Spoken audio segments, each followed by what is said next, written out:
Bueno, uno de los temas, vamos a hablar por supuesto de inteligencia artificial, pero uno es la ley de inteligencia artificial de la Unión Europea.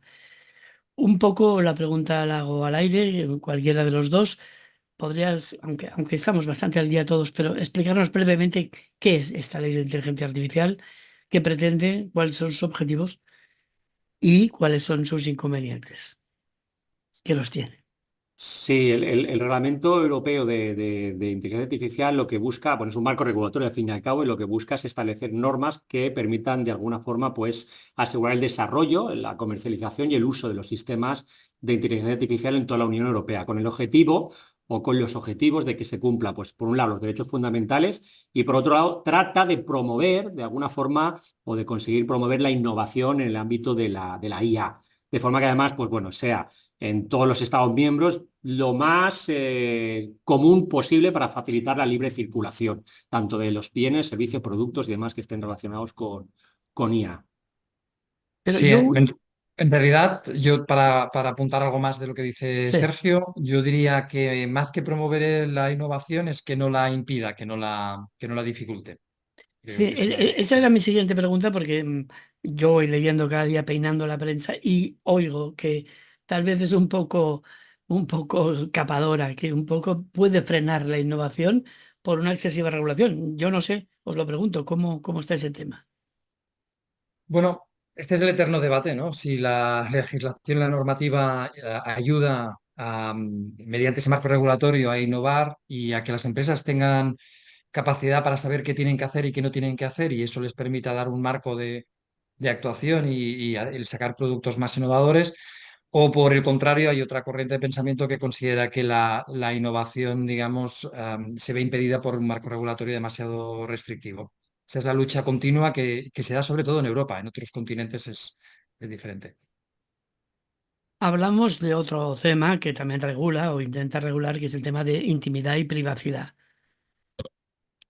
Ahí suelto el tema simplemente. Sergio, ¿quieres? A ver, la IA al final necesita de datos para poder llevar a cabo pues, cálculos de todo tipo, ¿no? Entonces, cuando hablamos de seguridad, cuando hablamos de ciertos ámbitos, pues es indudable que necesita tener información relativa a los usuarios, ¿no? Sin ir más lejos, todo lo que es el ámbito del crimen, de la prevención del crimen y demás, necesitamos tener información.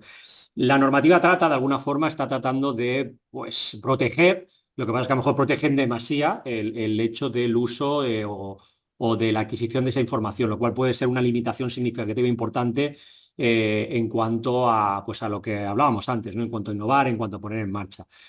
Bueno, es un debate que está sobre la mesa y que no nos deja más que opción que, bueno, porque seguir trabajando en ello, porque evidentemente datos son necesarios y otra cosa es de dónde los sacamos, cómo sacamos.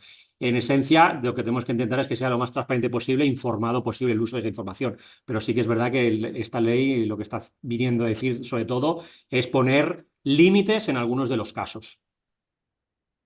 Bueno, la adquisición de datos creo que es importante en cuanto a la prevención del crimen. El tema es si son anónimos, si los usan y cómo los usan. Pero, ¿cómo está reaccionando? No la ley, sino la gente respecto a esto, a esta excesiva fiscalización, a este excesivo control. Y también os pregunto a los dos, ¿en el fondo es bueno o es malo? ¿Es bueno o es malo que tengamos ojos para prevenir el crimen, ¿no? La predicción del crimen o toda la inteligencia artificial que se está utilizando actualmente en análisis del crimen requiere, como decía, información. Información, pues, ¿de quién? De los usuarios, de los potenciales criminales, de las acciones que se pueden llevar a cabo. Eso obliga a tener, de alguna forma, ojos, oídos y datos, conocer datos. Vuelvo a lo mismo, claro, si los datos se utilizan de una manera sesgada o se utilizan de una manera discriminatoria es donde tenemos un problema. Si los datos se utilizan de una manera correcta, pues bueno, al final lo que hacemos con cámaras, como hay muchos que no les gusta tener usuarios que piden la retirada de cámaras en ciertos sitios, ¿no? Cámaras al final son ojos, lo mismo que puede tener un policía o que puede tener una persona de seguridad, con lo cual es un debate complejo porque evidentemente quedan grabados, pero ahí es donde debemos de hacer un ejercicio de decidir qué hacemos con esa información. Bueno, es un debate abierto aún, un abierto y y de difícil interpretación a día de hoy por el daño que puede hacer, porque al final me estáis vigilando, ¿no? Y esta sensación la tenemos. Y Bueno, en mi opinión, lo que es también muy difícil de predecir es lo que va a ocurrir en el futuro. Es decir, estamos ante la punta del iceberg, entonces estamos entrenando datos. Hay cosas que, en mi opinión, creo que el reglamento pretende regular y que creo que son útiles. A tu pregunta de cómo es de consciente la gente, pues el uso de datos biométricos por empresas mientras estás haciendo pues, están haciendo un uso comercial, por ejemplo, pues yo creo que eso es un avance, pero es probable que en el momento en que se pueda poner en marcha la propia tecnología y los propios productos de las empresas hayan superado ya esa manera de recoger los datos, ¿no? Entonces, quizás deberíamos poner que es muy difícil, ¿eh? Cuando estás regulando, los ojos en lo que va a ocurrir más adelante, ¿no? Con más datos tendremos más capacidad para tomar decisiones, para tomar predicciones, para poder desarrollar productos y esto solo ha comenzado hace relativamente poco, digamos, la llegada de datos masivos, ¿no? para cerrar un poco lo del crimen y vigilancia, ¿qué está ocurriendo en los otros mercados, en Estados Unidos y en China-Rusia? Bueno, no estamos teniendo la misma sensibilidad ante el desarrollo de la IA. Es evidente, bueno, Europa es un marco diferente, es un escenario distinto y es un escenario muy proteccionista que pues pone en riesgo lo que hemos hablado antes, ¿no? Pues la innovación, en realidad, el hecho de que queremos que se promueva la innovación, pero de cierta manera la sesgamos y la bloqueamos con un exceso celo a acusarte, estás haciendo mal y por lo tanto tengo que poner reglas y tengo que poner límites, ¿no? Estados Unidos y China no van por el mismo, por ahora, por el mismo rasero. Sí que es cierto que normas europeas suelen afectar o suelen tener una cierta influencia internacional. Veremos dónde acaba esto, porque mientras tanto tenemos una diferencia notable en cuanto a la capacidad de producir, de innovar y la libertad, sobre todo, de soñar y de conceptualizar soluciones que en Europa, pues bueno, estamos viendo las que se van a restringir y que es uno de los principales debates hacia esta ley, de los principales, a mi juicio, de los principales problemas que nos podemos encontrar con un exceso de normalización, exceso de celo. Sí, Startups y pequeñas empresas. ¿Cómo van a jugar su papel en el mercado de la inteligencia artificial bajo este marco regulatorio? ¿Les va a afectar?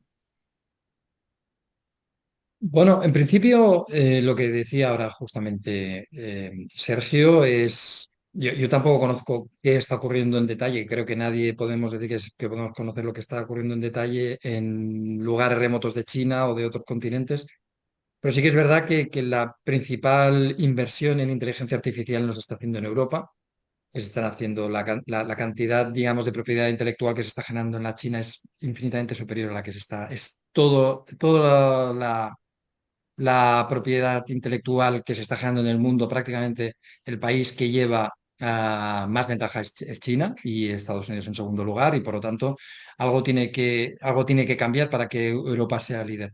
Pero es verdad que Europa es líder en normalizar y en dar un marco de confianza. Y esto ocurre desde el sector agroalimentario al sector tecnológico y a todos los sectores. Del punto de vista de pymes, a mí, o de pequeñas y medianas empresas, de emprendeduría, de emprendimiento, yo creo que bien utilizada la normativa, como pretende Europa, puede ser un canalizador de innovación. Y por lo tanto, es una oportunidad leer bien la- el reglamento, entenderlo bien, saber hasta qué límite puedes llegar, puede ser una manera también de vehicular, de tener un marco para poder sacar productos innovadores al mercado. Estoy más preocupado bueno, un poco más esperando a ver qué va a ocurrir con el uso de los derechos de propiedad intelectual, que es uno de los aspectos que también hemos comentado en algunas ocasiones con Sergio, que es más difícil de saber el origen, porque tú entrenas, pero llega un momento en el cual entrenas la máquina, pero ya no sabes de dónde vienen los datos y es difícil de controlar todo eso. Además, todos los ciudadanos damos clic o casi todos aceptamos el uso de esta aplicación o aceptamos el uso de este software sin leernos la letra pequeña y sin saber dónde van a ir esos datos que estamos regalando. Entonces, diría en parte positiva para las pymes, creo que bien analizada el reglamento puede ser un canalizador de la innovación. Y por otro lado, en negativo o de alguna manera más preocupante, es ver cómo va a afectar los derechos de propiedad intelectual este reglamento. Y creo que eso, digamos, nos debería también alertar. No sé si Sergio, además, que tiene una opinión muy fundada, puede comentar algo de los derechos de propiedad intelectual. Bueno, sí, a ver, yo comparto la opinión de que hay que ir con un poco de cuidado con estos temas y la parte de propiedad intelectual, ya lo has comentado también, Tony, lo hemos hablado muchas veces.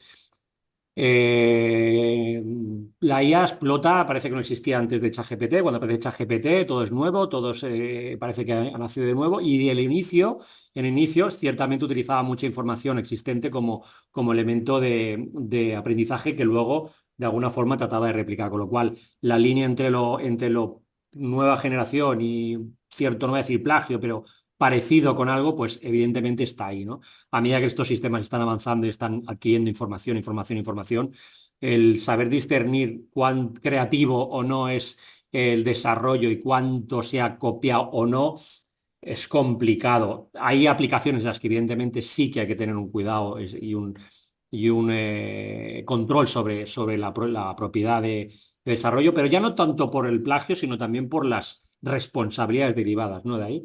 Pero bueno, empieza a ser un campo de difícil regulación el marcarlo tan claramente. Se empieza a difuminar demasiado el contexto este de qué es plagio y qué no es plagio con la inteligencia artificial generativa. Este marco regulatorio también habla de sistemas de alto riesgo y ha prohibido incluso algunas aplicaciones. ¿Qué nos podéis aclarar al respecto? Como decía Antonio, es importante leer bien la ley, ¿vale? ¿Qué significa alto riesgo? ¿Qué significa lo que hay? Alto riesgo son aplicaciones que pueden, por su impacto, pueden tener riesgo o proporcionar un riesgo a derechos fundamentales, seguridad, a la salud y demás de las personas. Las que están prohibidas son aquellas que se considera que realmente lo tienen y que difícilmente se puede evitar, ¿no? Entonces, estas sí que tienen una serie de características concretas que son las que hay que determinar. Claro, el chip de Neuralink que se conecta al cerebro y que de a partir de ahí reconozco no sé qué con IA, hombre, tiene un cierto peligro. Hay otras que no. Entonces hay que ir con mucho cuidado en lo que es prohibido y lo que no es prohibido. Pero en el fondo son sistemas que de alguna forma pueden generar un riesgo. Por lo tanto, hay que regularlos. Bueno, pues sí, ahora entro directamente a la última pregunta por esta entrevista de hoy, porque volveremos con el tema que es inacabable. Eh, ¿Tenéis algún mensaje? Y aquí me gustaría que los dos dierais vuestro punto de vista. Ahora nos están oyendo esta entrevista y vuestras respuestas. ¿Cómo puede prepararse las empresas para los cambios que realmente ya está produciendo y sobre todo va a producir la inteligencia artificial en su día a día de las empresas, en la relación con sus clientes, en la relación con sus empleados y cómo serán también, iba a decir, víctimas de esta regulación o sujetos pasivos, vaya? Bueno, yo creo que lo ha dicho Sergio también y creo que es obvio. Es decir, los cambios que se producen, el nivel de cambio y la velocidad de cambio que se produce en estos momentos es superior a probablemente el que ha habido nunca en la historia y por lo tanto tienes que ir preparándote. Lo primero es entender bien que el reglamento y lo que dice y lo que te permite hacer y lo que no. Luego, no tener miedo a adaptar nuevas tecnologías, que es uno de los principales problemas que tenemos en este país, en las empresas, para ser competitivos y productivos. No hablo solo de las empresas, sino también de los trabajadores y las trabajadoras, que tienen que ser capaces, digamos, de entender de que hay muchos trabajos que les pueden solucionar, que pueden ser más eficientes y que pueden hacernos más productivos. Y, en último lugar, formarse. Creo que nos toca aprender durante toda la vida, no, y eso ya creo que esa pantalla ya la hemos pasado hace tiempo, pero bueno, hay que recordar que tenemos que formarnos prácticamente hasta nuestra salida del mercado, ¿no? Hasta nuestra jubilación.